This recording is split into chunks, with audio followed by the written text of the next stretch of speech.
What is going on, everybody out there in the YouTube truck community? Sean Cahalan, Christian Brother Trucker, coming at you again with a video today. And today, it's story time. We're going to tell stories today. Good old trucker stories, right? To give you guys an update, I've been leasing on with Swift Transportation for about 3 weeks, almost 4 weeks. And everything is going extremely well. Everything is turning out to be exactly the way they said it was going to turn out to be. No complaints here at all whatsoever. I'm currently over at the Swift Terminal in Troutdale, Oregon. I just did a drop in Portland. Ew. Yeah, Portland's no fun to be driving around in, especially in the afternoon. So I got that delivered, and I took that from all the way from Michigan. So that was about 2,300 miles. And it was a nice light load, only 2,000 pounds. So yeah, that was an amazing load. I was able to go through the house, spend the day at the house, spend the night, get up the next day, run in, make delivery. So I'm gonna run another load from Brownsville, Oregon, and it's a load dropping off in Boise, so I get to go home for one more day. And then I'm gonna run all throughout Christmas until Christmas is over, and then the plan is just to go home right around the 15th of January or something like that.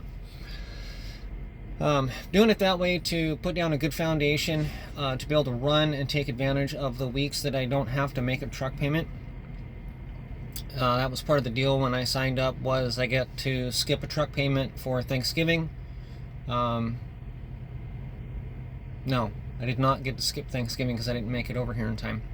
I get to not make a truck payment for the first 2 weeks, and then I get to skip the truck payment for the week of Christmas, and then I get to skip the truck payment for the week of New Year's.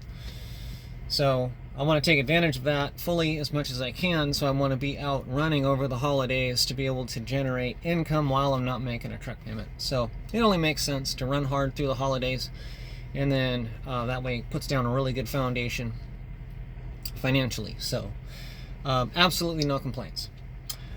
So the story that I'm going to tell is my journey when I went over to Landstar and went to work for a BCO at Blue Ribbon Logistics. So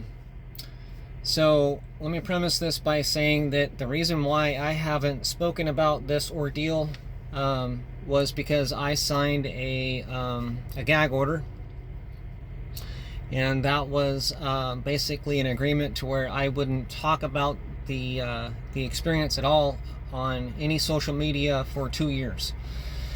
Well, I kept my word. Now the 2 years is over, and now I can say whatever I want about the whole scenario, about the whole ordeal, and tell you guys exactly how messed up it was. Well, you can form your own opinions, but I'll just tell you in detail what happened, and to the best of my ability, describe to you, in my opinion, one of the worst experiences that I had ever gone through in my life. So, Blue Ribbon Logistics is a BCO that runs and operates and manages different trucks for Landstar in the Landstar system. So Blue Ribbon, and I know this is going to confuse a lot of people. It was very confusing for me. So if you're confused, welcome to the club, because I was confused the whole entire time I was there. So Blue Ribbon Logistics basically is a BCO, and the person that was running it was Larry Long, and one of his partner in management was Chris Polk. And together they ran Blue Ribbon Logistics Services or something like that. Blue Ribbon Logistics. Can't remember the exact name. But they were doing a whole bunch of YouTube videos talking about how you could go over to Landstar and operate one of their trucks and learn how to run a truck and learn the Landstar system and learn how to be an independent owner operator in their what they would call a apprenticeship program. So some of the trucks they owned, and some of the trucks were owned by other BCOs, and they managed the truck and dispatched the truck and provided a driver for the truck for a fee. And so basically, as I go into this, I will kind of explain to you guys the situation that I was in, and tell you why I was so confused over all of this. So Blue Ribbon Logistics, you can look them up. They've got videos on YouTube. I think they've got about over 200 now, but at the time they had about 100 videos, podcast style videos that were talking about the way that they operate. And I listened and watched all of them. If any of you know about Kevin Rutherford, he was on Sirius Satellite Radio back in the day. An XM satellite radio or something like that. But he was a guy that was telling people to run, these pre-emission trucks, buy them for cash, don't have a whole bunch of debt, and so basically the idea is to run older trucks, do it for cash and make more money, so on and so forth. So if you were able to locate the proper truck that was older, and we're talking right around 2002 to 2004, that had the right engine, the right rear ends, the right transmission, basically you could get 7 to 7.5 mpg, up to 8 mpg out of these older trucks. They were cheaper to fix, they were cheaper to maintain, because they were the old Freightliners that had the Detroit diesel engines in them. And so it was a basic strategy to purchase the truck for cash, fix it up, put it on with Landstar, and run it, because it met the minimum qualifications of being E-log compliant, but wasn't one of these newer trucks that had all the emission controls issues. So I had listened, like I said, I had listened and watched a lot of their videos, and at the time I was working for Pascal Truck Lines, and I was making on average of about $1,400 a week take home, up to $1,800 a week take home. So through watching the videos, they were talking that they had a couple of trucks that they had available for somebody to come over into their program and to run one of their trucks in the Landstar system to learn how to be a profitable, successful, independent owner-operator. So the idea was you come and run for them, driving one of their trucks, and you're supposed to make enough money within, I think it's like a year or 18 months, and you were supposed to be able to save up money to be able to purchase an older truck, fix it up, and put it on the road, and then by then you would know the Landstar system, how to run the trucks, and you would know the strategy on how to be successful in the Landstar system. So I had a couple of interviews with them over Skype or something like that, or it was a video interview. Now during this interview, I had told Chris and Larry that I had been an owner-operator before, and that I had failed, and that I was interested in coming over and learning how to be successful. That I knew how to fail, but I would be interested in learning how to do things right in the Landstar system and hopefully become successful. I had told him how much money I was making, and during this interview process, Chris pulled out a calculator and did a bunch of funking around on the calculator, and I told him exactly how much I was making take home with the job that I was at. And I told him specifically, I said, I'm not interested in coming over to work for you guys if I can't make as much or more than what I'm making over here right now, because I'm in a pretty comfortable job, but I want to learn how to become an owner-operator. So I admit that there's things that I don't know, but I'm not interested in coming over there to make less money. So he literally pulls out a calculator and says, well, yeah, if you run the way that you run there and you run the same miles over here, there's no problem. You're going to make 25% of the gross line haul revenue. And at the time, according to the math and figures, I was going to make a lot of money. But I'm going to emphasize you're going to make 25% of the gross line haul revenue, and you're going to learn how to run in the Landstar system. You're going to drive one of our trucks, You're not going to be having to make truck payments or anything else like that. We're going to teach you everything that you need to know about how to manage the numbers, how to see and operate under the Landstar system without taking on the risk. So, okay, cool. So I'm interested in getting involved with this, and I start going through the process of getting approved to drive at Landstar. This was a very difficult process to go through, and it took almost a full month to get approved to work for them, to be able to hire on and run under with their BCO. So basically what had happened was I had put in my notice for Pascal Truck Lines, and I told Pascal that I was going to be needing to get up to Indianapolis so that Chris Polk can come over from West Virginia to come pick me up and run me back over to West Virginia to get into the truck. So we put things in motion, and I put in my notice, and I had arrangements made where I was going to be either in Indianapolis or somewhere to be able to make the transition. Well, I get this phone call, and they said that the truck wasn't ready yet. So I had to call my fleet manager and let him know that I needed to run for another week. So my fleet manager was really cool. Pascal Truck Lines has always been really professional and really able to not take things personally. So if you tell them that you want to work, they'll let you work, even if they know that you're going to quit. So they were really professional in all of this, and so they allowed me to run for another week, and then they just made it to where I came back to Indianapolis 1 week later. I was assured that my truck was going to be ready to go by the time I got to West Virginia. The truck was currently getting an engine rebuild and some work done on the transmission. It was one of those older trucks that needed a bunch of work and money put into it to get it ready and to put it on the road, but it was going to be ready when I got to orientation in West Virginia. Okay? So I get to Indianapolis, I pack up all my stuff, Chris comes down to pick me up, and I did 1 day of orientation at the Landstar in Indianapolis. So there was a Landstar qualification thing that I had to do, and then I went to West Virginia for their orientation, which I want to say it was about 2 days to 3 days. Now during this orientation, it was a mess. It was very disorganized. It wasn't like an orientation that you would expect.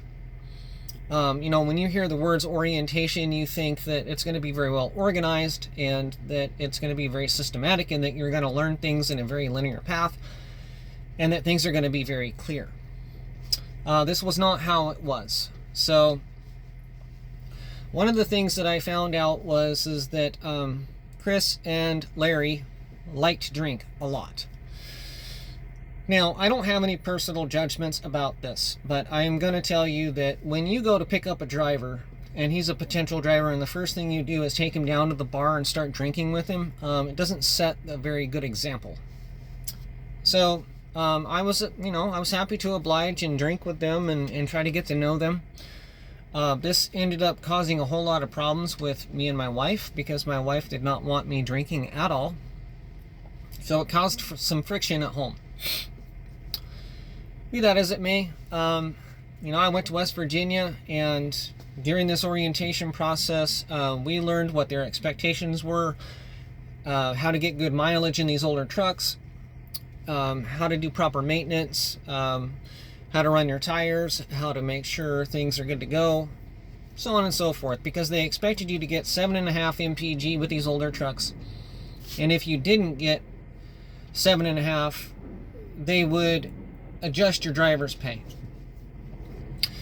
So on the first day, I get the contract, and it's a very lengthy contract, and in the contract stated that all of the money that they spent to come and pick me up, to put me in the hotel room for 2 or 3 nights, and then all of the money that they spent on food and alcohol on me if I left within the first 6 months or something like that, that I was going to have to pay all that back out of my out of my check. So if I was to quit, basically I wouldn't get a final check. They would deduct any of the expenses that they had expended out in order to hire me on. That was a big red flag for me. I didn't agree with that because, you know, I did not want them to put me in a hotel room. I did not want them to spend all kinds of money on me. But they just had offered to do it. So, but here's a contract that says, oh, we expect you to pay this back if you leave. I didn't like that. That strings attached to their very gracious persona that they were putting out. Also, in this contract, I was not going to be making 25% of the gross line haul revenue. This was the first lie that I caught them in.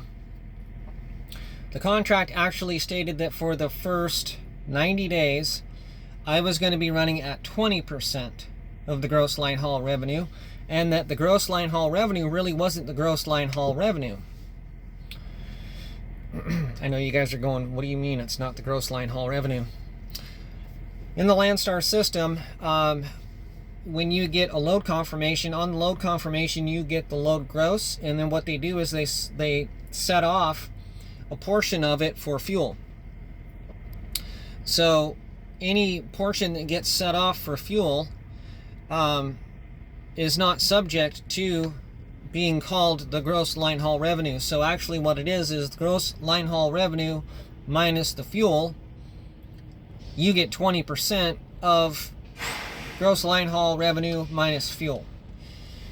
So in case you're wondering, yes, this was a lot of money, and it did make a huge difference in how much money I was going to be making. And I'm pretty good with the calculator, so I was able to pull out a calculator and find out that I actually was not going to be making as much as they said that I was going to be making. So there was red flags going off. I went ahead and signed the contract because I'm like, well, we'll give it a shot and see kind of how things pan out and how things go. Maybe it's going to be better than I think it's going to be. Maybe not. I don't know. So while I was in orientation, I found out that my truck was not ready to go. It was not finished up. It was still being worked on. So what they had decided to do was they had another guy that was there at the orientation who was there to sign his truck on with Blue Ribbon and have them manage his truck. So I actually ended up in his truck for a week, and it wasn't even really officially in the Landstar system and ready to go. It didn't have the credentials and everything switched over officially. So this is where the mess really starts to happen, okay? Because I had a email that I was attached into, which was off my official truck number, but not this other truck. So this is a truck that's owned by a Mr. Phil, and it's his truck.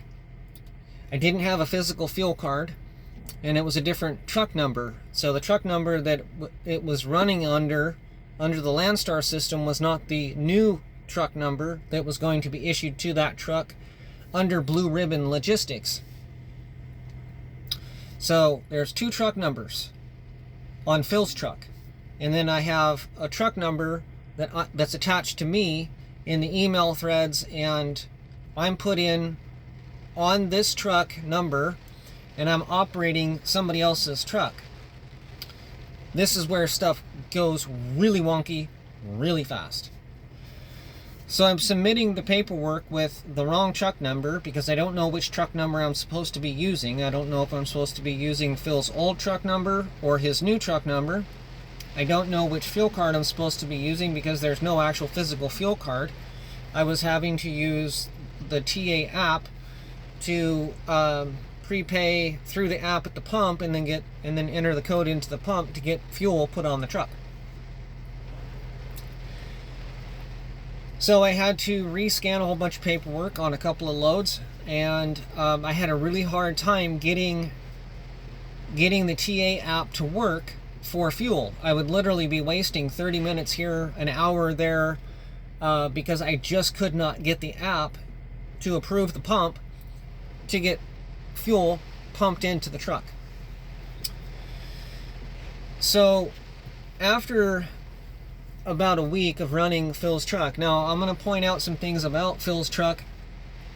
The AC didn't work, and it was in the middle of summer, and so I was hot and very uncomfortable, and I was not doing well. I was fatigued, I was tired, I was hot, I was cranky. It sucked. Not only that, but the dash lights, they were modified dash lights in the dash, so I couldn't see the dash at night. That was another big problem.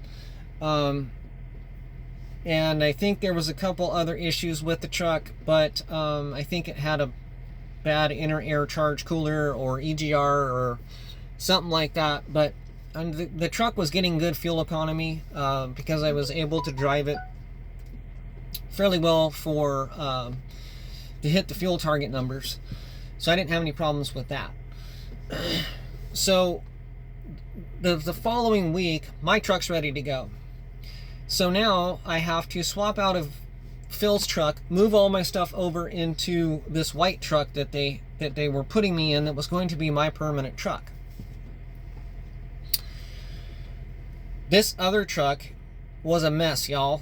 I'm gonna tell you what, and I'm just gonna describe it and say this thing was a junkyard truck. Like, they just pulled it out of the junkyard, threw a whole bunch of parts on it, slapped a whole bunch of lipstick on a pig, and said it's good. So it was like a 2002 Freightliner Century or Cascadia or something. It was whatever they made back in the day. But it was really old. It had a straight 10-speed Rockwell transmission, I believe it was, and a brand new fully remanned engine. So what they had done is they had taken the engine out and completely rebuilt it.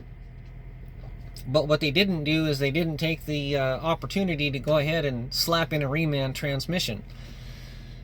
So the first problem that I had with this truck was the truck would not shift. The synchros would not work. So I was grinding every single gear on every single gear shift because it was an old wore-out transmission. They put a new clutch in there, but a new clutch with an old wore-out transmission that doesn't have good synchros, or where the gears are worn out, this thing was it was a mother bear. Let's just say that. I was grinding every single shift on this truck.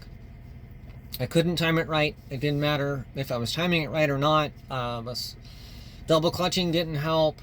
Floating the gears just would not work in this thing. So I was grinding a lot. It had a Thermo King tri-pack on it, and it was working barely. But it had broken a bracket that was holding the fuel filter on, and so it had broke a fuel line, and it was spraying fuel all over the bottom of the engine. So that was the other thing that this thing had. It had gallons and gallons and gallons of motor oil sprayed all over the bottom of the truck, because that's why they had to take the truck in and get it rebuilt, was because it had blown a rear main seal or something like that. Had a massive oil leak on it, and so the whole underside of the truck was completely covered in oil. I couldn't touch anything on that truck without getting covered in oil. And then you add on the diesel that was basically spraying all over the APU. It was nasty. The whole truck was nasty. I believe, I can't remember if the air conditioning had worked on that truck or not. I believe it did. But like I said, it had a working APU, and the APU would crank the AC really, really well. And all it needed was $100 to fix the bracket and to replace a fuel fitting, to fix the fuel fitting on the fuel line. $100. That's all it would have taken. I could have had it fixed right then and there at the truck stop that I was parked at when I was trying to get this thing working. So I had pulled the panels off to try to find out what was wrong with it, so I could try to see if I can get it working. And I was in contact with Chris about it, and Chris was like, I hate APUs. This is just another reason why I hate APUs, blah, blah, blah, blah, blah, blah, blah. So he was not interested in getting the APU fixed, and he was blowing me off and ignoring me. So I was talking with the truck owner. His name was Seth. So he owned the truck. Chris was managing the truck, and I was driving the truck. So Seth was okay with fixing the APU because he knows that, you know, you cut down on the idle time, you run the APU instead of running the truck, it's good for the truck in the long run, it's going to save you money and fuel. Chris didn't care. Chris didn't care. So remember that I told you that they wanted me to get 7 to 7.5 MPG on this truck, and in order to do that, if I have a working APU that's already on the truck, it's already on the truck. All you have to do is fix this one thing and it'll work. So it would have made it a lot easier for me to achieve the required MPG that they wanted me to get.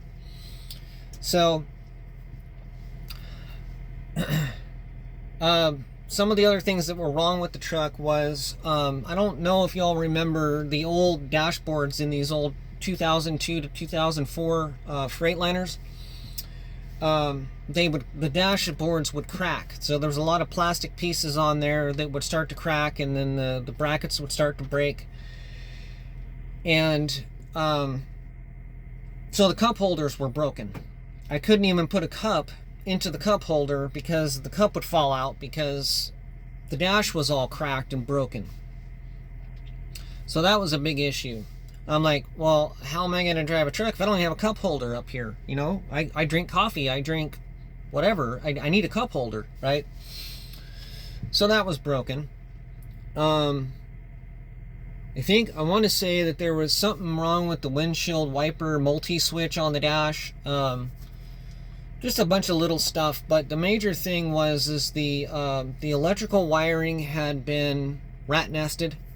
So there was electrical problems with the ELD and a bunch of other stuff. But my major gripe was that the whole dashboard was all cracked and falling apart. And so literally I'd be driving down the road and parts of the dashboard would fall off. I didn't like that whatsoever.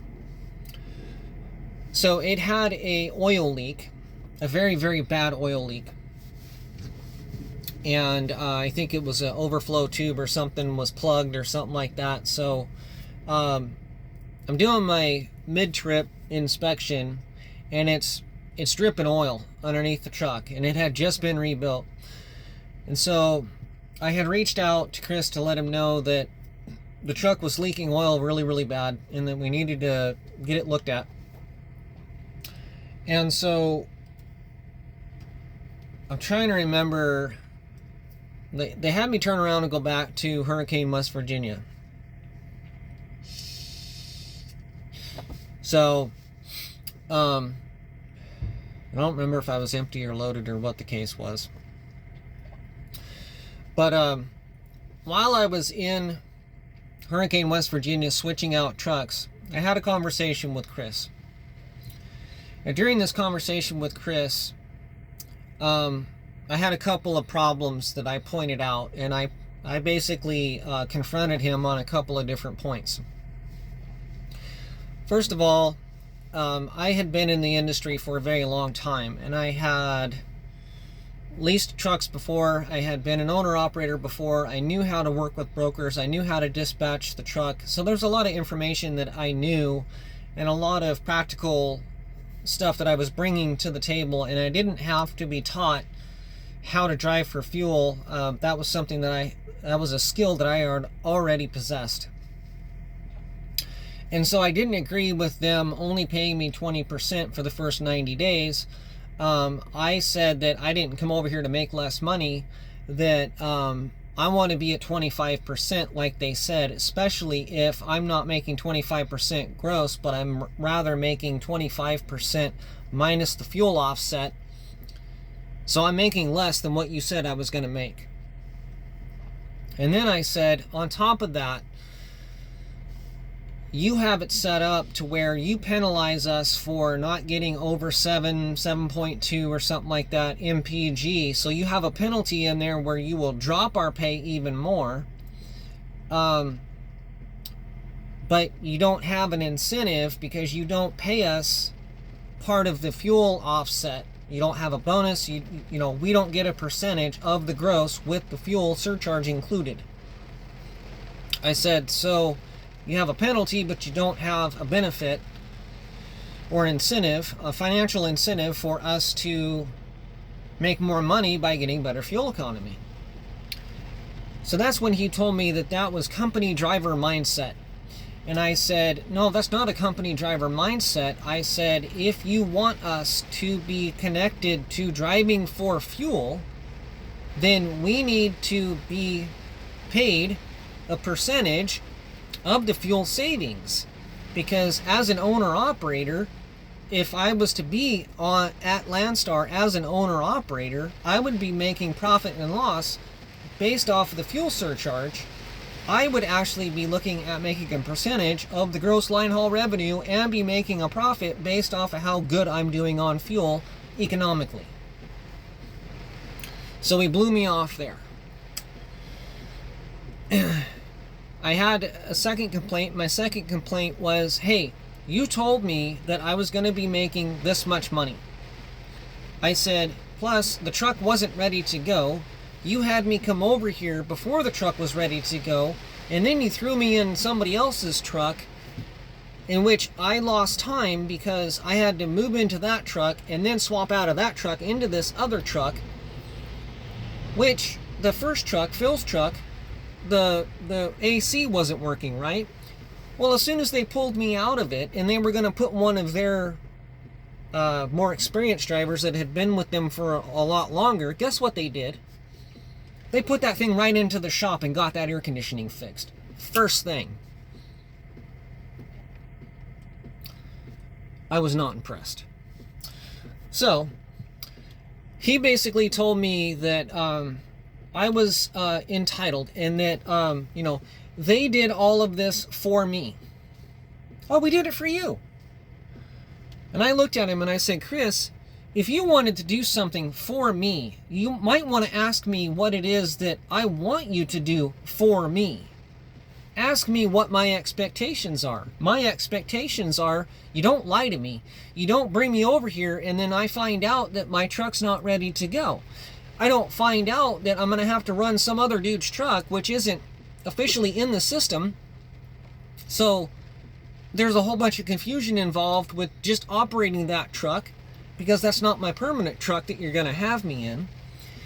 And then when this other truck is supposedly ready to go, when it wasn't ready to go, it was still covered in oil and it was leaking oil and it hadn't been inspected or road checked, you put me in that truck. So then I get out on the road and I've got to bring it right back so that it can go back into the shop. So don't tell me that you did all of this for me.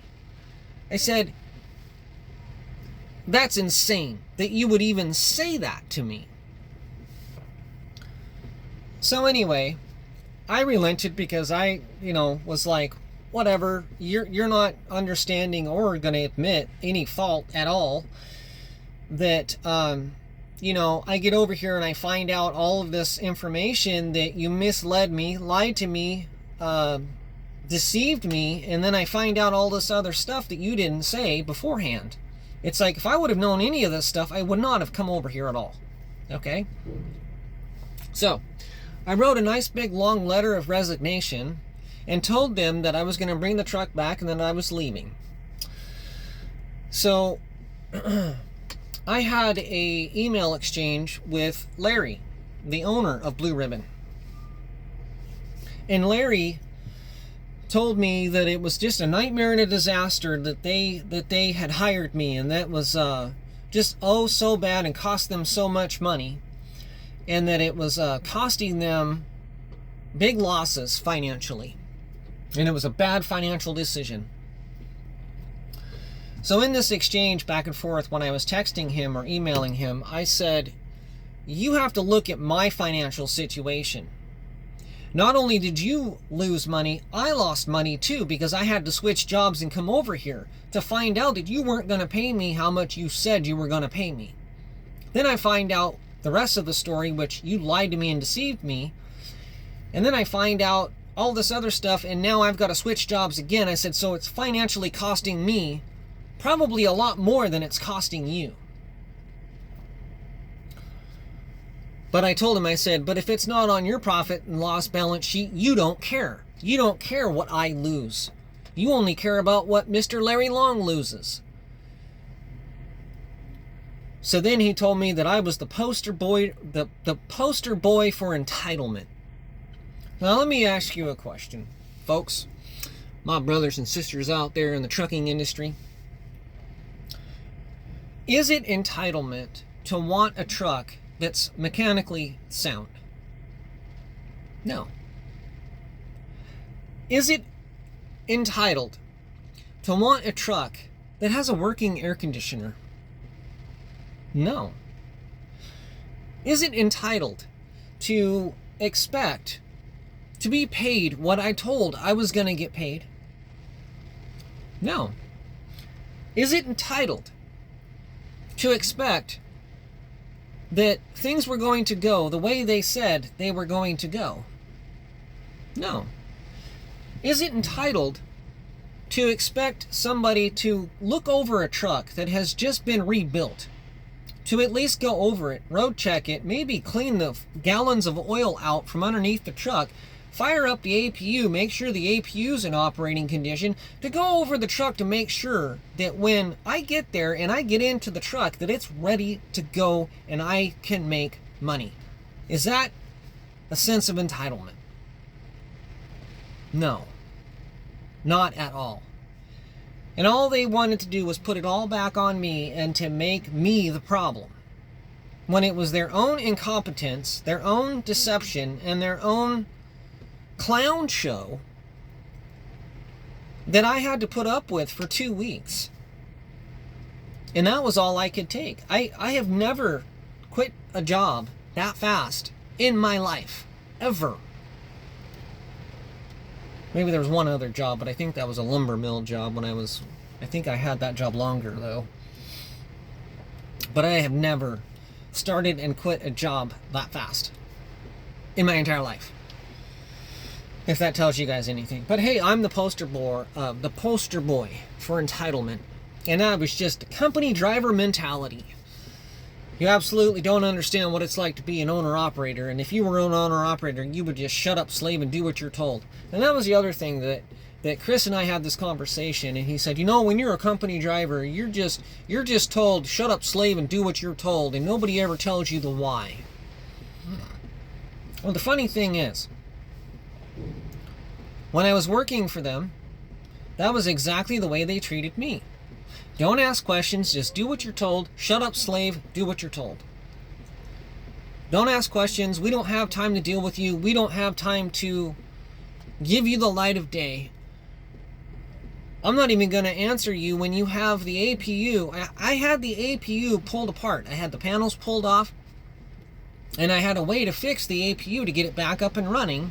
All we needed to do was have a bracket welded and then replace a fitting.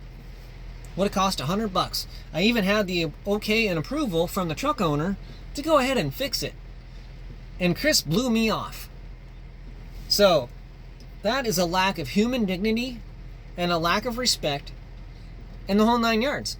And as soon as I quit, of course, you know, nobody would talk to me. Everybody blocked me off of all of their messaging devices and everything else. And it was like, nobody cared. So, that was my experience over there at Blue Ribbon. And I gotta tell you that, you know, if you can't treat somebody with at least the smallest amount of dignity, then I don't know what to tell you. And if you're gonna call yourself a, well,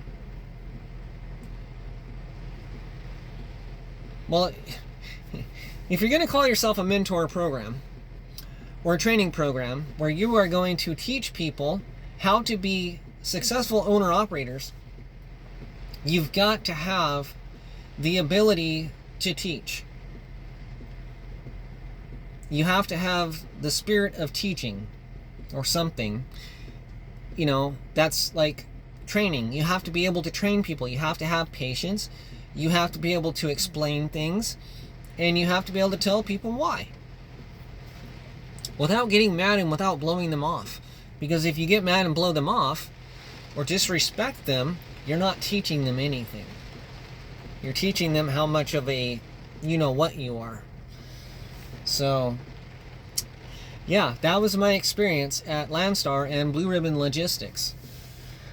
So, now that the gag order's up, I feel a lot better being able to tell that story and to be able to tell you guys, it took a lot for me to get approved. I went and got my hazmat, and I went and got my TWIC card so that I can haul hazmat loads. And then I had to go and pay for my own medical screening and DOT. I had to do all that out of my pocket. So I was out $300-400. And then I had to quit one job and go to another job. And so I was out money for that entire week. So I get signed up, and then I find out I'm not going to make as much as they said that I was going to make. Instead of making 25% of the gross line haul revenue, oh no, you're making 20% for the first 90 days, and it's not the gross line haul revenue, it's the gross minus fuel. Oh, dude, I was so mad. I was so mad. And they didn't see the problem, so whatever. I wish the best for them, and for them and their crew. Evidently it works for them, and they make a lot of money, so hey, good on them.